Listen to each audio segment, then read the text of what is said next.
বর্ধমানে শক্তিপীঠ সিরিজের আজকে 3 নম্বর পর্বে আমরা চলে গেছি ক্ষীরগ্রামে। ক্ষীরগ্রামে অবস্থিত শক্তিপীঠ শ্রী যোগাদ্দা মায়ের মন্দিরে। এটাতে বলা হয় যে যোগাদ্দা মায়ের মন্দির ক্ষীরগ্রাম, যেটা হচ্ছে পৃথিবীর মধ্যস্থল। এখানে যাওয়ার জন্য আমরা বর্ধমান থেকে প্রথম মঙ্গলকোট যাই, আর তারপর মঙ্গলকোট থেকে ক্ষীরগ্রামে।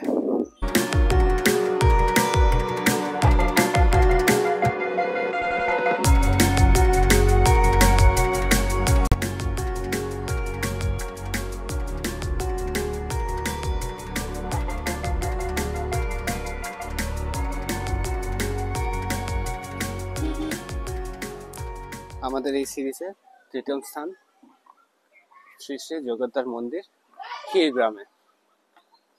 তো মন্দিরে প্রবেশ করা যাক।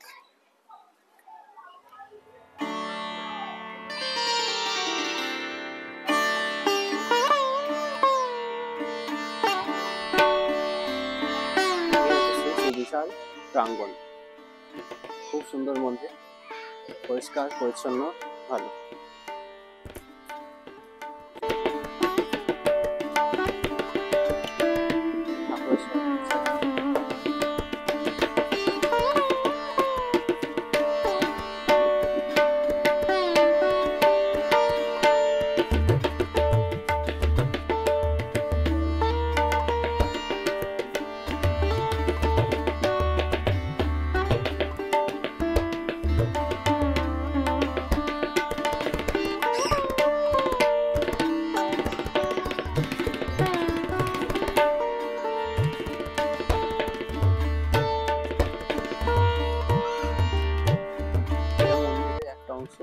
আর যেটা জলের উপরে আছে মন্দিরটা, সেটা আরেকটা জায়গাতে, ওটাতেও যাব।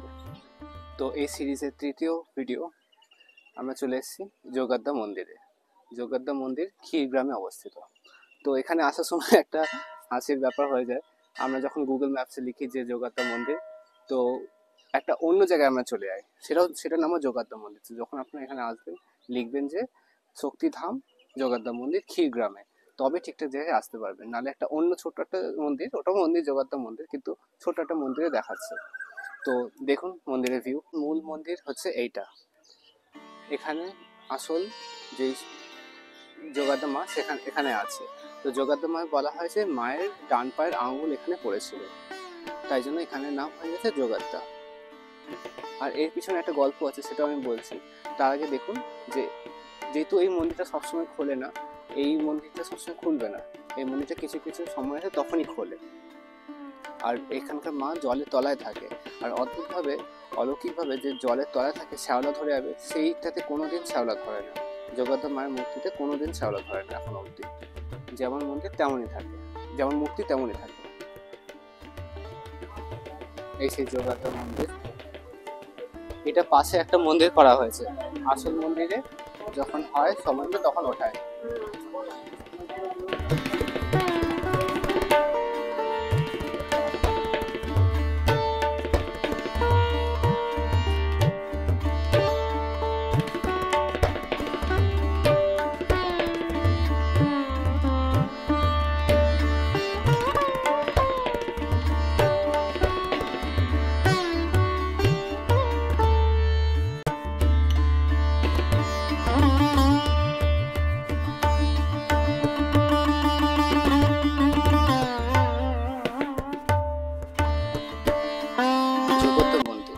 বন্ধুরা, এটা শুধু পূর্ব বর্ধমানের নয়, সমগ্র বাংলার অন্যতম শ্রদ্ধেয় শক্তিপীঠগুলির একটি। মনে করা হয় সতীর ডান পায়ের আঙ্গুল এখানেই পড়েছিল, আর সেই থেকে ক্ষীরগ্রাম হয়ে উঠেছে এই পবিত্র তীর্থস্থান।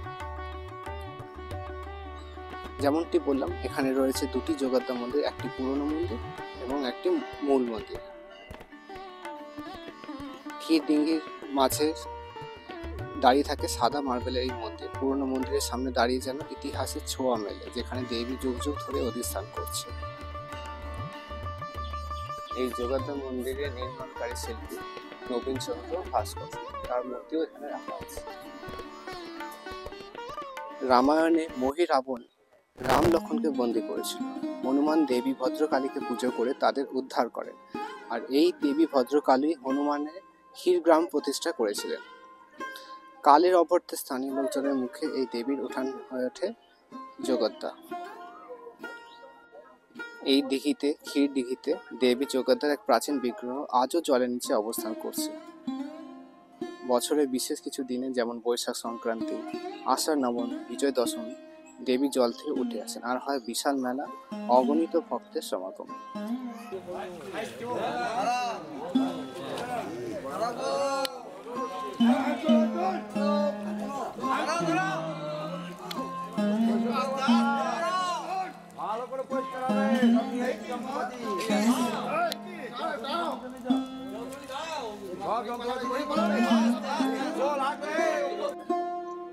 এক গল্পতে বলে যে এই মন্দির একসময় কালা পাহাড়িদের আক্রমণে ধ্বংস হয়েছিল। পরে স্থানীয় কমিটিরা প্রচেষ্টায় আবার গড়ে তোলে এই মন্দির।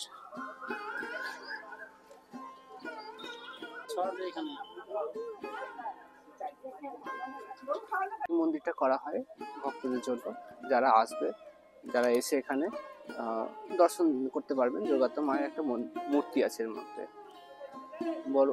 এলাকাটা খুবই সুন্দর, পরিষ্কার পরিচ্ছন্ন, ভালো লাগছে। আর এখানে সবাই মাছকে খাবার দেয়। এখানকার মাছের ব্যাপার হচ্ছে, এখানে প্রচুর মাছ আছে, সুন্দর সুন্দর বড় বড় পুকুরের মাছ আছে, কিন্তু এই মাছ কেউ খেতে পারবে না, মানে মাছ ধরে মাছ মেরে কেউ খেতে পারবে না, এখানকার এটাই নিয়ম। তাই জন্য এখানকার মাছগুলো বড়, সুন্দর, ম্যাচের হয়, আর সবাই এদের খেতে দেয়। এখানে দেখুন ওরা খেতে দিচ্ছে, খেলছে সবাইকে।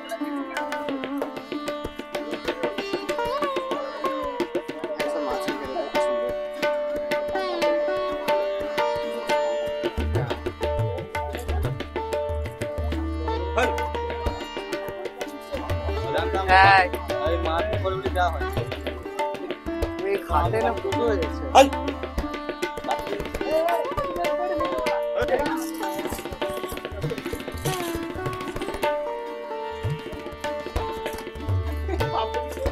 খাচ্ছে কি সুন্দর না, একবার গপ করে কিনে দিচ্ছে।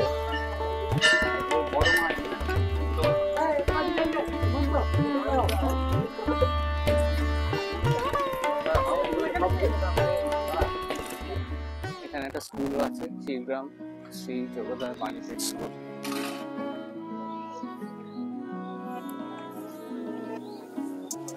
ভিডিওটা ভালো লাগে থাকলে লাইক করবেন, চ্যানেল সাবস্ক্রাইব করতে তো ভুলবেন না। দেখা হবে আবার কোনো নতুন রহস্যময় স্থানের খোঁজে। নমস্কার।